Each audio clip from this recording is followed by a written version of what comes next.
Hi everybody, I'm Natalie with Missouri Star Quilt Company, and today on Embroidery 101 we are going to go over the fly stitch.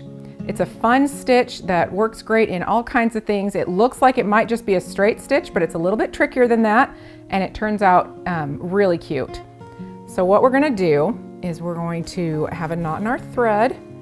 We're going to come up on the side. So what we're making essentially are like little V's, or you can make them more curvy by leaving your thread a little bit looser. And you're going to go up on one side and then across, creating sort of a little loop. Then your needle comes up where you want that to end. You're going to catch the loop, pulling it down to create that V.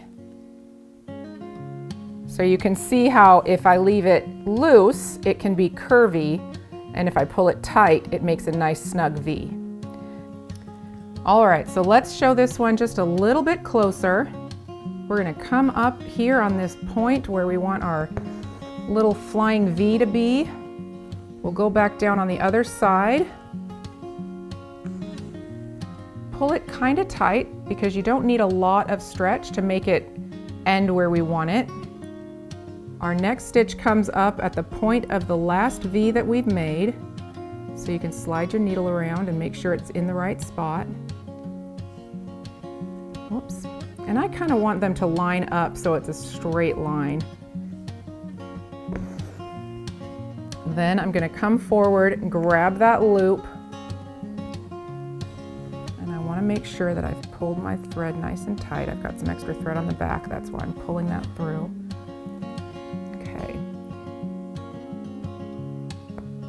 There we go.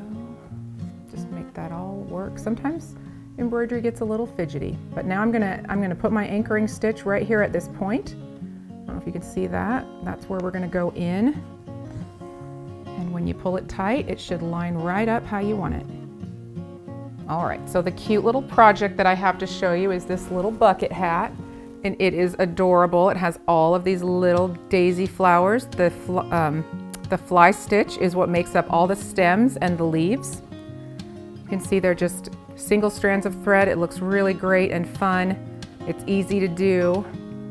If you enjoyed this video, there's lots more where that came from. I have a whole channel called Embroidery 101 where I teach you what you need to know to get started, and also give you tons of tips and ideas to refresh your memory and help you to advance in your embroidery journey. So click the link below, and I hope you enjoy. Happy stitching!